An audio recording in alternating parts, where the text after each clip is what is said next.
Unang misyon ni Suho bilang isang awakener at ito ay ang patayin ang mga Mistburn at mag-level up. Magagawa kaya ito ni Suho? Tara, simulan na natin ang laban. Nagsimula ang part na ito kung saan nakikita ni Suho na gumagalaw na ang mga kalaban sa kanyang harapan. At nakikita nito ng malinaw ang pangalan ng mga kalaban at ang isang ito ay D-rank Awakened Mistburn. At dahil alam na ng ating bida na hindi maganda ang sitwasyon, agad itong sumigaw at sinabihan ang babae sa kanyang likuran na umalis na at iligtas ang kanyang sarili. Mabuti na lamang sumunod ito. Sa tagpong ito naman, kitang-kita lahat ni Suho ang mga pangalan ng mga halimaw sa kanyang harapan at may mga pagkakaiba sa kulay ng mga pangalan nito. Na alam naman ni Suho na ang may malapulang kulay na pangalan ay ang mas malakas sa tatlo. Hindi na nagpatumpik-tumpik pa ang mga halimaw. Dalawa sa mga ito ang nagmamadali ng sumugod na may planong patayin at gawing halimaw ang ating bida. Si Suho naman ay nakatayo lang. Bitbit pa rin ito ang fire extinguisher. Hindi pa rin makapaniwala si Suho sa mga nangyayari. Kaya nagtanong ito sa kanyang sarili. Totoo ba ito? Isa na akong awakener? Tanong ng ating bida na may halong tuwa at kaba ang nararamdaman nito ngayon. At bago tuluyang maatake ang ating bida, agad na hinataw ito ni Suho ng ubod lakas sa pagmumukha ng halimaw na talagang bangas ang mukha nito. Hindi pa tapos umatake si Suho dahil alam niya na hindi pa sapat ang ginawa niyang iyon, kaya itinapon na nito ang bagay na hawak-hawak niya at pinalalakas naman nito ang kanyang kanang kamao na bibigyan naman ng matinding suntok ang kalaban. Sorry, sabi ni Suho na bibigyan niya ng mala Superman punch na suntok ang kalaban nito na talagang inilalagay niya ang buong lakas niya sa suntok na ito. At ayun na nga, isang malupit na uppercut ang pinakawalan ni Suho. At nang kumonekta ito sa katawan ng babae, lumipad paangat ang kalaban papunta sa kisame sa silid ng kanilang kinaroroonan. Gulat na gulat si Suho sa kanyang nakita. Hindi ito makapaniwala na ganun kalakas na ang kanyang suntok. Lumabas ang system at sinabi nitong napatay niya ang isang unawakened na Mistburn. Grabe, isang suntok lang. Patay kagad ang kalaban. Ang bangis nito. Sabi ni Suho na nakatingin si Suho sa kanyang kamao habang sumusugod naman papalapit ang isang halimaw. Hindi naman ito nawala sa paningin ng ating bida. Agad niyang pinihit ang kanyang katawan sa pamamagitan ng kanyang binti na parabang bumubuelo ito sa isang matinding pag-atake. At ayun na nga, isang spinning kick ang pinakawalan nito na agad namang tumama sa katawan ng halimaw na sumugod sa kanya at napinsala rin ng husto ang kalaban. Muling lumabas ang system at nagsabi na nagawa nitong patayin ang halimaw na Mistburn. Muling nagpakita ang system na nagawa nitong makumpleto ang quest at 2 Mistburn ang napatay nito na walang kahirap-hirap. Matapos patayin iyon ng ating bida, ang naiiwan na lamang na kalaban sa loob ay ang Mistburn na may kulay pulang pangalan, ang Mistburn na Awakened. Nagpakitang uli ang system kay Suho upang ibigay ang gantimpala na kanyang nakuha. Napangiti si Suho at nasabi nito, ngayon alam ko na, sigurado na talaga ako, totoong awaken na ako. Sabi ng ating bida na talagang masayang masaya na dahil siguradong sigurado na siya sa taglay na lakas niya ngayon. At isang malupitang suntok ang ginawa nito sa halimaw na nakatayo sa kanyang harapan. Hindi na niya ito hinintay pang sumugod, inatake na agad ito ng ating bida ng ubod lakas na may intensyong patayin ito. Kaya lang kahit matindi ang pagkakasuntok ni Suho at dugo ng mukha ng kalaban, ni hindi man lang ito tumalsik. Tanda na talagang hindi basta-basta ang halimaw na may kulay pulang pangalan. Ibig sabihin, mas malakas ito sa kanya. Anong? Hindi man lang siya tinablan? Patay na! Sabi ng ating bida na kinakabahan ng hindi ito na one shot ang kalaban sa isang pag-atake lang. At dahil natigilan ng ating bida sa pagkagulat nito, agad nang umatake ang kalaban. At hinawi ang ating bida ng napakabilis para sugatan si Suho. At ayun na nga, isang matinding kalmot ang tumama sa ating bida na agad na nasugatan ang dibdib nito sa ginawang pag-atake ng kalaban. Pamimilipit na sakit ng ating bida sa pinsalang kanyang natamo. Agad sinipa ni Suho ang sahig para tumalon ito palayo sa kalaban dahil hindi pwedeng masundan ang pag-atake ng kalaban sa kanya at baka mapuruhan siya. Ganun nga ang nangyari, nakalayo ang ating bida at nakatingin ito sa kanyang kalaban kung susugod ba ito kaagad o hindi. Buwisit, nasugatan niya ako. Delikado ito. Lahat ng nasusugatan nila nagiging halimaw. Kainis naman. Kung kailan naging awakener na ako, saka naman ako magiging halimaw. Inis na sabi ng ating bida. Muling lumabas ang system sa harapan ng ating bida at ipinakita sa kanya na ang mga negatibong status effect na papasok sa kanyang katawan ay mawawala ng bisa, dala ng kakayanan nitong longevity. Ganun nga ang nangyari. Ang kanyang sugat sa kanyang dibdib ay unting-unting naghilom at gumaling ng tuluyan. Longevity? Tama, sinabi nga ito ng system sa akin kanina. Ayos to ah. Pagkabiglang sabi ni Suo sa kanyang sarili habang nakatingin sa kanyang sugat na unti-unti namang sumusugod ang halimaw sa kanya. At muling nakipagbuno ang ating bida sa halimaw na ito na itulak pa ibaba ang ating bida. Nasa ibabaw ang kalaban at muli siyang aatakihin nito na pilit namang kumakawala ang ating bida. Seryosong seryoso ngayon ang mga mata ng ating bida. Pilit na nilalabanan ang kalaban na nasa ibabaw niya at nasabi nito sa kanyang sarili, kung mas mahina ako sa D-rank na magic beast na ito, ibig sabihin isa lamang akong E-rank na awakener. Sambit ng ating bida sa kanyang sarili na talagang mas malakas ang halimaw na nasa kanyang ibabaw. Pilit ngayong kumakawala ang ating bida. Itinutulak palayo ang pagbumuka ng kalaban sa tapat ng kanyang muka dahil palapit na ng palapit ang bunganga ng kalaban na gusto naman siyang kagatin nito. Nag-isip-isip ito. Hindi maaari ito.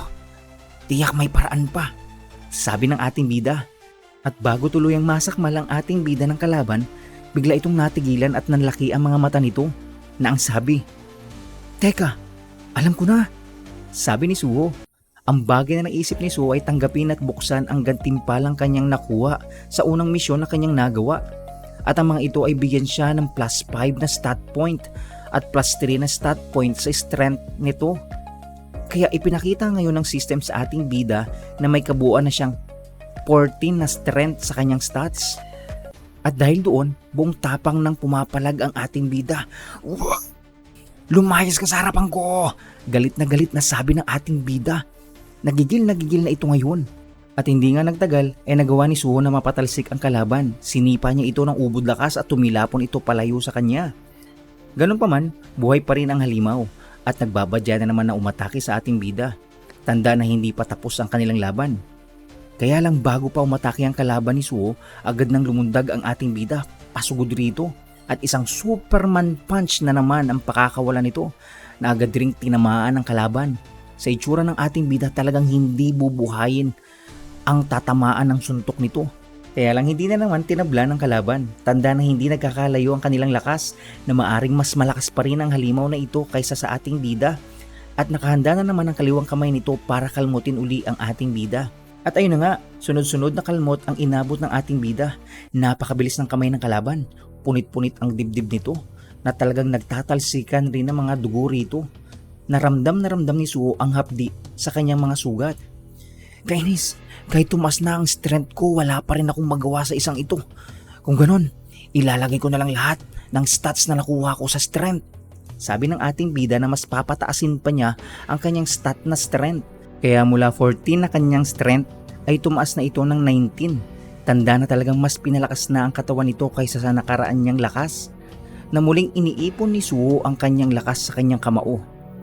At agad na sinuntok ni Suho sa pagmumukha ang kalaban at halos mawasak ito sa tindi ng suntok ngayon ng ating bida. Si Suho ay hindi na normal na awakener dahil ang taglay na lakas ng mga awakener ay nakabase sa mga rank ng mga ito. Ngunit ang ating bida ay nagle-level up. Ibig sabihin habang tumataas ang level nito, mas lalo siyang lumalakas at nakadepende pa ito sa kanyang mga stats. Hindi pa tapos ang ating bida.